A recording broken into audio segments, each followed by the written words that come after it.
አርእስተ ዜና። የኢትዮጵያ መንግስትና የአፍሪካ ልማት ባንክ ለምግብ ዋስትናና ለኑሮ መሻሻል ፕሮግራም ማስፈጸም የሚውል የ71.9 ሚሊዮን የአሜሪካን ዶላር የፋይናንስ ስምምነት ተፈራረሙ። ከጠቅላላው 71.9 ሚሊዮን ዶላር ውስጥ 25.64 ሚሊዮኑ በእርዳታ ሲሆን ቀሪው 46.3 ሚሊዮን ዶላር ደግሞ በብድር መልክ የቀረበ መሆኑ ተመላክቷል። በቀዳሚነት እናጋራቸዋለን። የአዲስ አበባ ፖሊስ ጠቅላይ መምሪያ 39ኛውን የአፍሪካ ህብረት የመሪዎች ስብሰባ አስመልክቶ ዝግ የሚደረጉ መንገዶችን ይፋ አድርጓል። የተለያዩት መንገዶች ከዛሬ የካቲት 4 ቀን 2018 ዓ.ም ጀምሮ ሙሉ በሙሉ ለተሽከርካሪ ዝግ እንደሚደረጉ ተነግሯል። እናጋራቸዋለን። የዚምባብዌ ካቢኔ የ83 ዓመቱን ፕሬዝዳንት ኤመርሰን ምናንጋጓ የስልጣን ዘመን እስከ 2030 ለማራዘም የሚያስችል የህገ መንግስት ማሻሻያዎችን አጽድቋል። ማሻሻያው የፕሬዝዳንቱን የስልጣን ዘመን ከ5 ዓመት ወደ 7 ዓመት እንዲራዘም ማድረግና ሌሎችንም ያካተተ ነው ተብሏል። ዝርዝሩን ይዘናል። ከካርኪቭ በስተምዕራብ የሚገኝ ከተማ ውስጥ በደረሰ የሩሲያ ጥቃት 3 ህጻናትን ጨምሮ ቢያንስ 4 ሰዎች መገደላቸውን አንድ የዩክሬን ባለስልጣን ተናግረዋል። በዩክሬን ላይ ከፍተኛ ቅዝቃዜ መከሰቱን ተከትሎ የአሜሪካው ፕሬዝዳንት ዶናልድ ትራምፕ የሩሲያው ፕሬዝዳንት ቭላዲሚር ፑቲን እንደሚያደርጉት በጠየቁት የአንድ ሳምንት የተኩስ ማቆም ቆይታ በኋላ ሞስኮ ጥቃቷን ዳግም ያጠናከረችበት ነው። አብራችሁን ስትቆዩ የምታደምጡት ይሆናል። ጤና ይስጥልኝ ሀገሬ ቴሌቪዥን ተመልካቾቻችን እንደምን ቆይታችኋል? የዕለቱን የምሳሳት ዜናዎች ወደ እናንተ ማድረስ ጀምረናል። ከሀገር ውስጥ እንዲሁም ከውጭ ያዝናቸውን መረጃዎች ምህረት ደግፍ የማስደምጣቸው ይሆናል። ኢትዮጵያና የአፍሪካ ልማት ባንክ የፋይናንስ ስምምነት ተፈራረሙ። የኢትዮጵያ መንግስትና የአፍሪካ ልማት ባንክ ለምግብ ዋስትናና ለኑሮ መሻሻል ፕሮግራም ማስፈጸሚያ የሚውል የ71.9 ሚሊዮን የአሜሪካን ዶላር የፋይናንስ ስምምነት ተፈራርመዋል። የገንዘብ ሚኒስቴር እንዳስታወቀው የአፍሪካ ልማት ባንክ ለአረንጓዴ የአየር ንብረት ፈንድ እውቅና ካላቸው ተቋማት አንዱ በመሆን ለፕሮግራሙ ማስፈጸሚያ የሚውለውን ገንዘብ በድጋፍ አቅርበዋል። ከጠቅላላው 71.9 ሚሊዮን ዶላር ውስጥ 25.64 ሚሊዮኑ በእርዳታ መልክ ሲሆን ቀሪው 46.3 ሚሊዮን ዶላር ደግሞ በብድር መልክ የቀረበ መሆኑ ተመላክቷል። ፕሮጀክቱ በአሁኑ ወቅት በአፍሪካ ልማት ባንክ ድጋፍ እየተከናወነ የሚገኘውን የስርዓተ ምግብ ዋስትና ፕሮግራምን የሚያግዝ መሆኑ ሲነገር፣ በተለይም በአርብቶ አደርና በከፊል አርብቶ አደር አካባቢዎች የአየር ንብረት ለውጥ የሚያስከትለውን ተጋላጭነት ለመቀነስ የሚደረገውን ጥረት ያፋጥናል ሲል ገንዘብ ሚኒስቴር አስታውቋል። በዚሁ መሰረት ፕሮጀክቱ የውሃ መሰረተ ልማቶችን መገንባት፣ የማህበረሰብ መስኖ ልማቶችን ማስፋፋት፣ የእንስሳት መገልገያ ተቋማትን መገንባትና የታዳሽ ኃይል አማራጮችን ተደራሽ ማድረግን ጨምሮ የአየር ንብረት ለውጥን የሚቋቋም ተግባራትን ያከናውናል ተብሏል። የፖለቲካ ፓርቲዎች የምርጫ መወዳደሪያ ምልክቶቻቸውን ይፋ እያደረጉ ነው።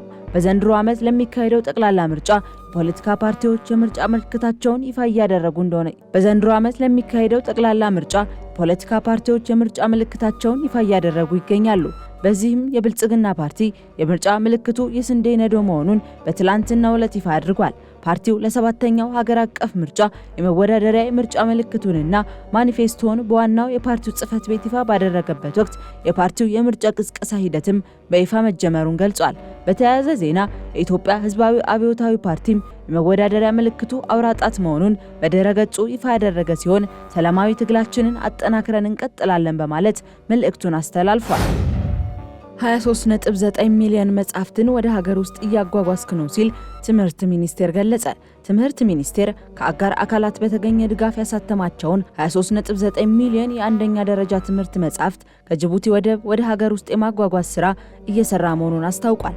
ትምህርት ሚኒስቴር በአዲሱ ስርዓተ ትምህርት መሰረት የተማሪ መጻሕፍትን በሁሉም የትምህርት እርከኖች አንድ ለአንድ ለማዳረስ ትኩረት ሰጥቶ እየሰራ እንደሚገኝ የትምህርት ሚኒስትሩ ፕሮፌሰር ብርሃኑ ነጋ ገልጸዋል። የአንደኛ ደረጃ ትምህርት መጻሕፍትን ማሟላት የክልል ትምህርት ቢሮዎች ኃላፊነት መሆኑን ያነሱት የትምህርት ሚኒስትሩ ነገር ግን እንደ ሀገር የሚታየውን የተማሪ መጻሕፍት አቅርቦት ችግር ለመፍታት በትምህርት ሚኒስቴር ደረጃ ሀብት በማፈላለግ ከ23.9 ሚሊዮን በላይ መጻሕፍትን ማሳተም መቻሉን አብራርተዋል። እነዚህ የታተሙት መጻሕፍት ጅቡቲ ወደብ ደርሰው የተወሰኑት ወደ ሀገር ውስጥ መግባት መጀመራቸውን ጠቅሰው በመጪዎቹ ጥቂት ሳምንታት ውስጥ ወደ ሀገር ውስጥ ተጠናቀው በመግባት ለሁሉም ክልሎችና ከተማ መስተዳድሮች በተቀናጀ ሁኔታ የሚሰራጩ በመሆኑ ክልሎች በፍጥነት በመረከብ ወደ ትምህርት ቤት በማውረድ ተማሪዎቹ መጻሕፍቱን እንዲያገኙ በማድረግ ኃላፊነታቸውን እንዲወጡ አሳስበዋል። እስካሁን በክልሎችና በትምህርት ሚኒስቴር የታተሙት መጻሕፍት በቂ አለመሆናቸውን የገለጹት ሚኒስትሩ በቀጣይ የአንደኛ ደረጃ ትምህርት መጻሕፍትን አንድ ለአንድ ለማዳረስ ትምህርት ሚኒስቴር ከተባባሪ አካላት ጋር ባገኘው ድጋፍ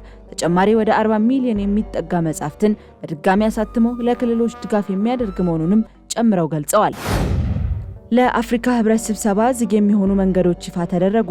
የአዲስ አበባ ፖሊስ ጠቅላይ መምሪያ 39ኛውን የአፍሪካ ህብረት የመሪዎች ስብሰባ አስመልክቶ ዝግ የሚደረጉ መንገዶችን ይፋ አድርጓል። በዚህም ከቦሌ ዓለም አቀፍ አውሮፕላን ማረፊያ ወደ ብራስ እንዲሁም ከቦሌ መድኃኔዓለም በአትላስ ወደ ቅዱስ ኡራኤል ቤተክርስቲያን የሚወስደው መንገድ በመሪዎቹ ጉባኤ ምክንያት ከዛሬ የካቲት 4 ቀን 2018 ዓ.ም ጀምሮ ሙሉ ለሙሉ ለተሽከርካሪዎች ዝግ የሚደረግ መሆኑን ገልጿል። በተጨማሪም በሌሎች እንግዶች በሚያልፉባቸው ዋና ዋና አደባባዮችና የአጀብ መስመሮች አሽከርካሪዎች ቅድሚያ በመስጠትና የትራፊክ ፖሊስ አባላትን ትዕዛዝ በማክበር የተለመደ ቀና ትብብራቸውን እንዲያደርጉ በተጠቀሱት ቦታዎች ለረጅምም ሆነ ለአጭር ጊዜ ተሽከርካሪዎችን ማቆም የተከለከለ መሆኑንም የአዲስ አበባ ፖሊስ ጠቅላይ መምሪያ ያስታወቀ ሲሆን አጠራጣሪ ነገሮች ሲያጋጥሙም በነፃ የስልክ መስመሮች በመጠቆም ጥቆማ መስጠት እንደሚገባም ጥሪውን አስተላልፏል። ፖሊስ አክሎም እስከ ማክሰኞ የካቲት 10 ቀን ድረስ በከተማዋ የሞተር ሳይክል እንቅስቃሴ መታገዱንም አስታውቋል። ከሀገር ውጪ ወደ ያዝናቸው መረጃዎች አለፍን። ዚምባብዌ የፕሬዝዳንቷን የስልጣን ዘመን ለማራዘም የሚያስችል ሕግ አጸደቀች። የዚምባብዌ ካቢኔ የ83 ዓመቱን ፕሬዝዳንት ኤመርሰን ምናንጋጓ የስልጣን ዘመን እስከ 2030 ለማራዘም የሚያስችል የህገ መንግስት ማሻሻያዎችን አጽድቋል። በጸደቀው ማሻሻያ መሰረት ፕሬዝዳንታዊ የስልጣን ዘመን ከ5 ዓመት ወደ 7 ዓመት እንዲራዘም ተደርጓል። ከዚህ በተጨማሪም ፕሬዝዳንቱ በቀጥታ በህዝብ ድምጽ ከመመረጥ ይልቅ በፓርላማ አባላት እንዲመረጡ የሚል ለውጥ ተካቷል። አዲሱ ማሻሻያ ፕሬዝዳንቱ ተጨማሪ 10 የሴኔት አባላትን እንዲሾም የሚፈቅድ ሲሆን ይህም የሴኔቱን መቀመጫ ወደ 90 ከፍ የሚያደርገው ይሆናል ተብሏል። ረቂቅ አዋጁ በጠቅላይ አቃቤ ህግ በኩል የህግ ማጣሪያ ከተደረገበት በኋላ በይፋዊ ጋዜጣ ታትሞ ለፓርላማ እንደሚቀርብ ተነግሯል። ውሳኔው በሀገሪቱ የፖለቲካ ፓርቲዎች ዘንድ ከፍተኛ ቁጣን የቀሰቀሰ ሲሆን ማሻሻያው በህዝበ ውሳኔ መረጋገጥ አለበት በማለትም ተቃውመዋል። ይሁን እንጂ የዚምባብዌ መንግስት ማሻሻያውን ፖለቲካዊ መረጋጋትን ለመፍጠርና የልማት ፕሮግራሞች እስከ ፍጻሜያቸው እንዲተገበሩ የፖሊሲ ቀጣይነትን ለማረጋገጥ ይረዳል ማለታቸውን አፍሪካ ኒውስ ዘግቧል። ፕሬዝዳንት ምናንጋጓ ወደ ስልጣን የመጡት እንደ አውሮፓውያን አቆጣጠር በ2017 ለ30 ዓመታት የሀገሪቱን የመሩት ሮበርት ሙጋቤን በወታደራዊ መፈንቅለ መንግስት ከስልጣን ካስወገዱ በኋላ መሆኑ ይታወሳል። ትራምፕ ወደ መካከለኛው ምስራቅ ተጨማሪ ጦር ሊልኩ ነው። የአሜሪካው ፕሬዝዳንት ዶናልድ ትራምፕ ዋሽንግተንና ቴህራን አዲስ ድርድር ለመጀመር በዝግጅት ላይ ባሉበት ወቅት ሁለተኛ የጦር መርከብ ወደ መካከለኛው ምስራቅ ለመላክ ማሰባቸውን አስታውቀዋል። ትራምፕ ከኢራን ጋር ስምምነት ላይ ካልተደረሰ በጣም ከባድ እርምጃ እንደሚወስዱ ማስጠንቅቀዋል። ባለፈው ሳምንት በኦማን አሸማጋይነት የተደረገው የኒውክሌር ድርድር ዲፕሎማሲውን እንዲቀጥል መንገድ መክፈቱን የኢራን የውጭ ጉዳይ ሚኒስቴር ገልጿል። ዋሽንግተን ድርድሩ የኢራንን የባሊስቲክ ሚሳኤል ፕሮግራም እንዲያካትት ብትፈልግም ቴህራን ግን የሚሳኤል ክምችቷ ለድርድር እንደማይቀርብ አስታውቃለች። በተጨማሪም ኢራን ማዕቀቦች ከተነሱ የዩራኒየም ማበልጸግ ደረጃዋን ለመቀነስ ፈቃደኛ መሆኗንም ጠቁማለች። የአሜሪካው ምክትል ፕሬዝዳንት ጄዲ ቫንስ እንደገለጹት ፕሬዝዳንት ትራምፕ በድርድሩ ወቅት የመጨረሻውን ቀይ መስመር ይወስናሉ። ይህ በእንዲህ እንዳለ የእስራኤሉ ጠቅላይ ሚኒስትር ቤንያሚን ኔታንያሁ በድርድሩ ላይ ጫና ለማሳደርና የሚሳኤል ገደብ እንዲካተት ለመጠየቅ ዛሬ ወደ ዋሽንግተን እንደሚያቀኑ ይጠበቃል ሲል ሮይተርስ ዘግቧል። ሩሲያ በፈጸመችው ጥቃት 4 ዩክሬናውያን ተገደሉ። ከካርኪቭ በስተምዕራብ በሚገኝ ከተማ ውስጥ በደረሰ የሩሲያ ጥቃት 3 ህጻናትን ጨምሮ ቢያንስ 4 ሰዎች መገደላቸውን አንድ የዩክሬን ባለስልጣን ተናግረዋል።